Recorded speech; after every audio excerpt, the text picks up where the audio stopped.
This is former Indiana basketball player Brian Evans, and you're listening to Indiana Sports Beat with Jim Coyle.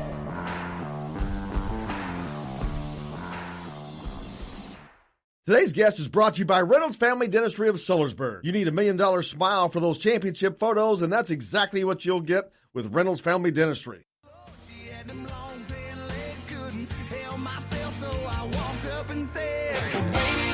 Welcome back to Indiana Sports Beat. Coyle Lear coming to you on this Tuesday from the Golf Club at Eagle Point Studios, joined now by one of our favorites, Cal Nedenrip, the man who knows it all is going on in Indiana high school sports. Cal, how you doing, brother? Hey, doing good. Good to talk to you guys. Good to have you back along. Getting closer to you getting a lot busier here as sports are starting to pick up. I know my daughter's going through conditioning of her senior season, so it looks like we're going to have some small high school sports, Kyle. Yeah. I think we're about to. For the first couple of weeks, it's going to be pretty light. I think. I mean, as far as the reopening process will be, conditioning. Pretty limited as far as the days, how many days and how many hours you can be at the school. And I think that's all right, kind of ease back into it and try to make sure, everybody is getting back in shape, and hopefully I think a lot of athletes are, staying in shape. But obviously if you're working out by yourself, it's different than, if you were on a more strict regimen and working out of school all the time. So, I think it'll be kind of a ramp up into August, and those fall sports will be kind of on the docket and kind of headed toward getting back to some fall sports here. And I know from talking to the IHSA commissioner last week, they're kind of going in 2-week increments and just trying to take a look at the short term so there can be a long term. And I think that's probably the best way to look at it is trying to look at what's right ahead of you with the big picture in mind. And I think that's kind of where, athletic directors and coaches and certainly the IHSA is kind of looking at right now. So, but it's good to be, I've been able to get out and cover some stuff here the last few weeks, live sports again, and it's been great, and glad to get back to it, and you feel appreciative of being able to do that again. I think probably more than I ever have felt. So that's a good thing and feels normal, and that's definitely needed. Yeah, normal's a great word to hear as we strive to get back to there. But it's kind of going to be like old school, really, for a lot of high school kids. Back before they had all these summer tournaments and whatnot. I know my daughter plays soccer. They normally play in this really big state tournament heading into the beginning of the season. That's been canceled. And, of course, the basketball stuff. Although this past weekend we did have some basketball action. Were you able to get out there this weekend?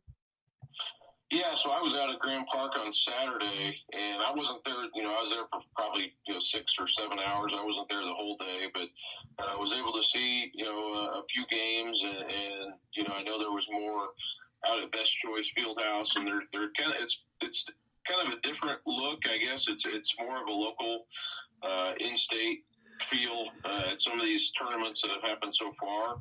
And there's been some, I've seen teams from, Champaign, Illinois. There was a team from Ohio, but it's definitely more regionalized and localized than it's been. But still, saw some pretty good basketball. I was kind of focused on, seeing Trey Kaufman. He's kind of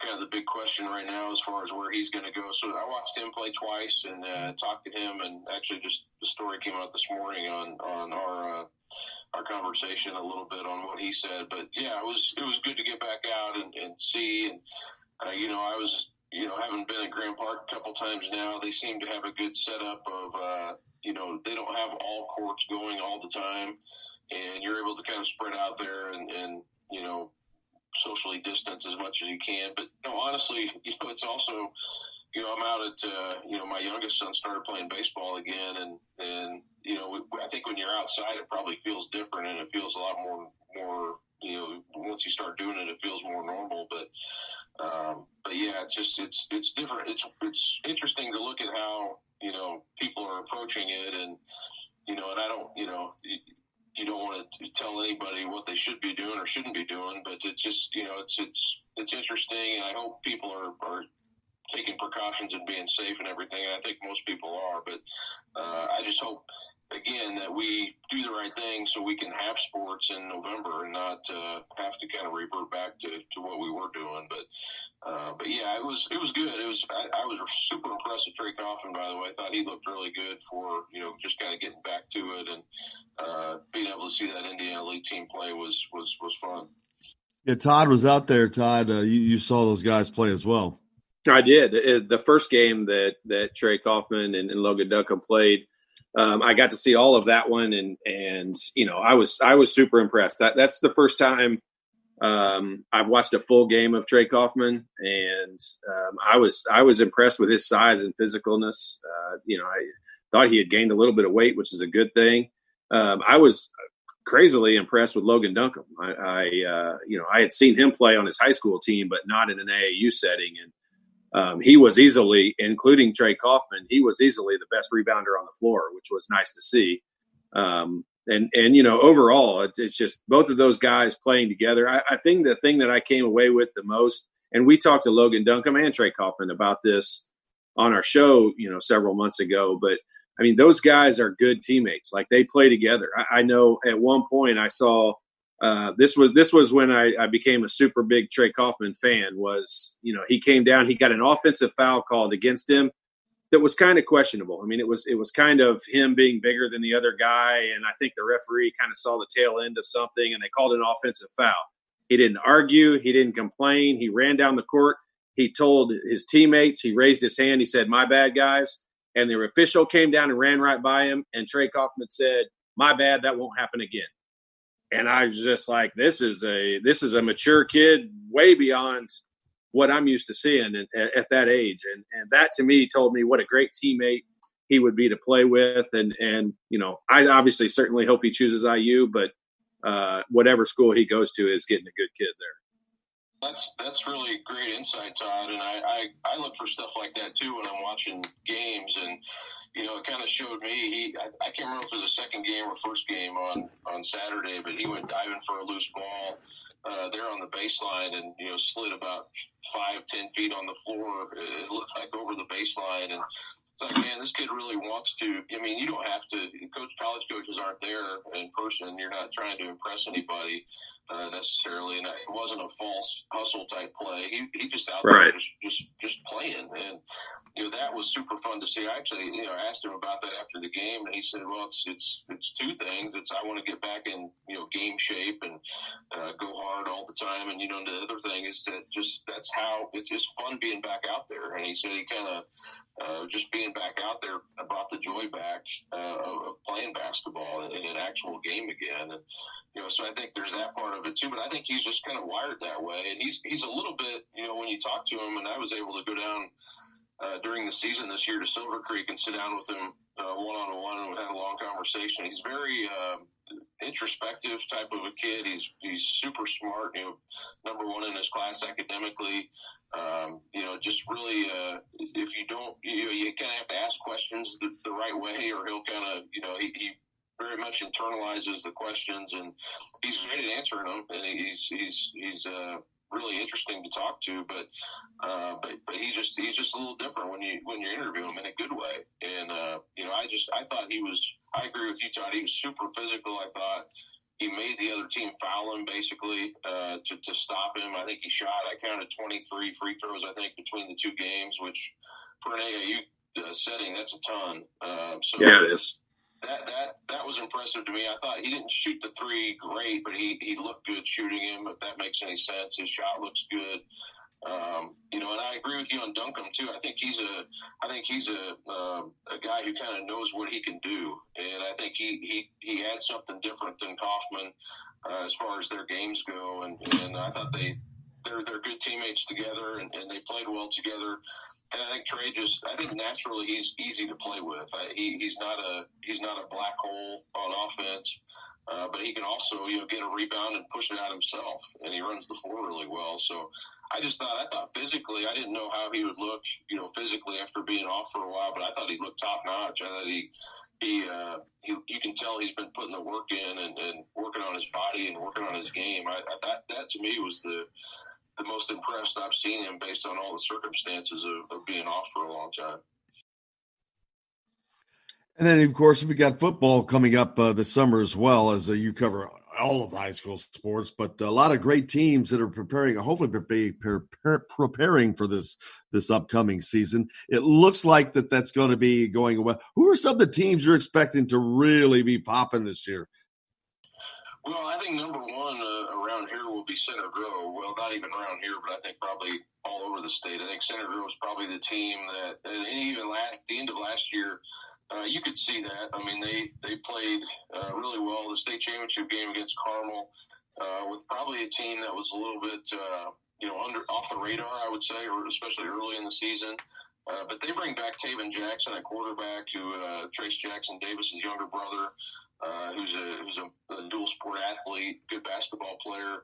But he's a dual threat quarterback, and I thought he played his butt off in the state championship game, probably the best I'd seen him play quarterback. And they have Caden Curry on the defensive line, who's got all kinds of offers, Ohio State and many others, and Austin Booker, who's headed to Minnesota on the defensive line, and then of course Carson Steele, the running back, who he was starting as a freshman. Even so, they have a ton of players returning for Center Grove this year, and so I think they'll be our number one team going into it. But I have to look at Carmel. They've got a lot coming back as well.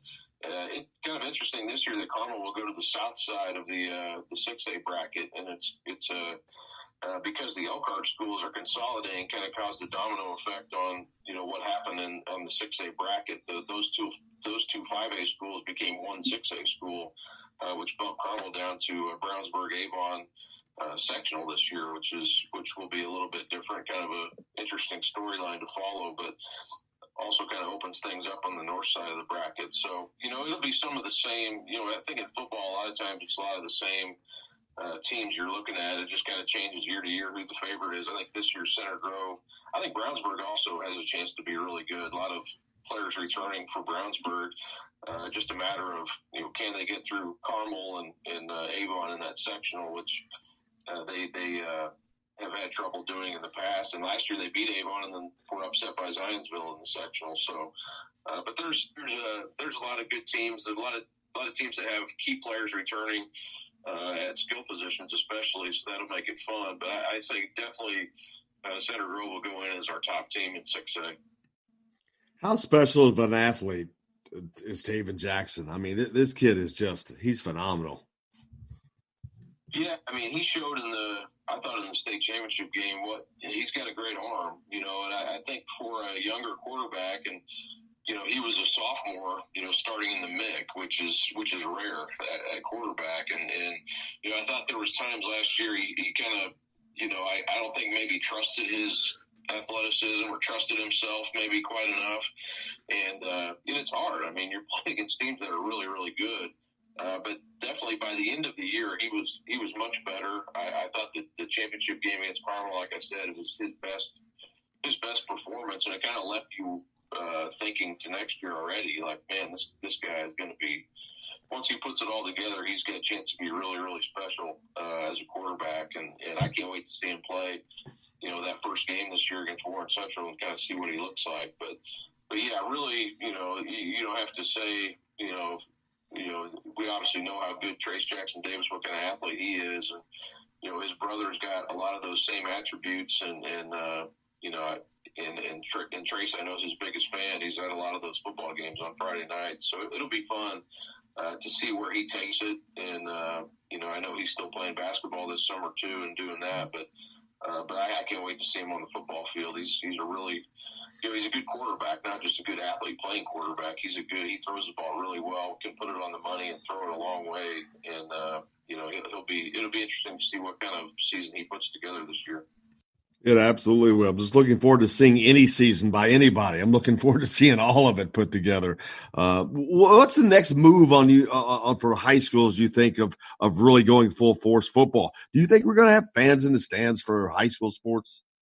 Well, I talked to Paul Neidig, who's he'll be officially starting here on August 1st, but he's basically in the driver's seat now. I'd just say, hey, as he moves into that role, and he kind of said, it's kind of too early, which I agree. And after talking to him, he said those are the fans' decision, and then decision on what they do with the fans isn't something they have to figure out immediately. It kind of falls in line with where we're at. As it could be county by county where the counties are. Those schools are ultimately, they'll have to decide based on what their local health officials say. So he said it's kind of too early to know exactly what will happen with fans. Personally, I have a hard time believing it'll be full bore, full student sections. Also, I have a hard time imagining that will be the case. But he could be wrong. It just kind of depends where we're at that time. He said, it could be the week leading up to the games where we ultimately know, what the fan situation looks like. And another factor to that too is the money. If you can't allow all those fans to get in, a lot of these schools, their football attendance pays for a lot of their other sports. So, if you're limiting how many people can get in, that'll obviously hit your bottom line too. So that's a factor as well that I'm sure everybody will be taking into consideration. Most of these schools do live streaming now and get their games online. And I know obviously we did a lot of that last year with our Red Zone type show on Friday nights is kind of put all those together and kind of bounce game to game. But to me, the experience is being there in person, and I hope that we're able to get back to that point. I think there will be fans in the stand or fans in the games, maybe a socially distancing type of a thing. I don't know. I think we're not quite there yet to know that for sure, but I think we'll see some fans in the stands. I think they'll follow the college model too and kind of see what the colleges are going to do. And I think most of those are, you hear 25 to 30,000 for Ohio State or, whatever they said on the number. And I think a lot of schools are kind of looking at that, sort of model. So it'll be something that, we'll continue to monitor. But again, it could be something that we don't know for sure, up until right when the events start. Now, a sport like golf, obviously you can have as many people, socially distance really easily, or a cross country meet or, things like that. But the real question is what football looks like. And I think we don't know that quite yet.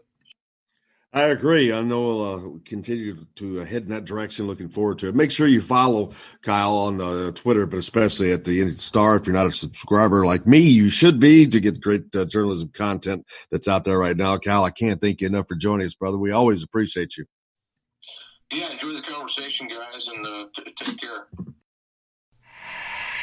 This is Jim Coyle from Indiana Sports Beat with Coyle and Leary. Indiana Sports Beat is now a part of the Rivals Network. You can go to thehoosier.com to sign up. It's free. Catch the show there each day live or at your convenience.